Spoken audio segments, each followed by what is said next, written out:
Sûrement, c'est un sentiment de joie, c'est un sentiment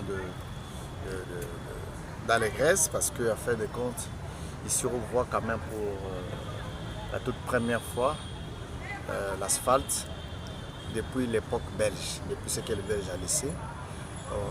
De l'époque de la Grande Orientale, on en connaît le gouverneur. Même après le démembrement, on en connaît le commissaire spécial, le tout premier gouverneur, le deuxième. Mais c'est celui-ci qui a pris cette décision avec une volonté exprimée.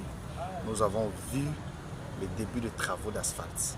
Déjà, vous arrivez à Isiro, vous voyez quand même qu'il y a une volonté manifeste. Moi, comme député national élu de la ville d'Isiro, je suis l'homme le plus heureux de voir quand même qu'un exécutif provincial arrive à mettre l'asphalte que moi-même, depuis que je suis né, grandi à Isiro, je n'ai pas vu dans ma ville, je l'ai vu ailleurs, mais je suis quand même très content et nous devons l'encourager et le soutenir à aller de l'avant dans ce qu'il fait pour que les 43 km engagés, avec les 10 financés sur fonds propres de la province et les 33 autres promis par le gouvernement central puissent être matérialisés, que la ville d'Isiro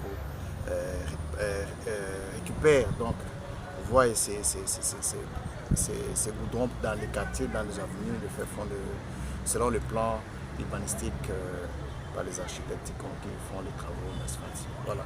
Merci. Dernière question peut-être, parce que nous sommes déjà pendant les vacances parlementaires, vous allez bientôt être à Isiro.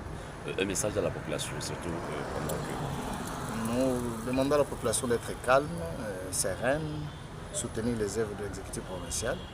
Et là où ça marche, on soutient, là où ça ne marche pas, on est toujours censé lui porter des critiques constructives pour faire avancer notre province.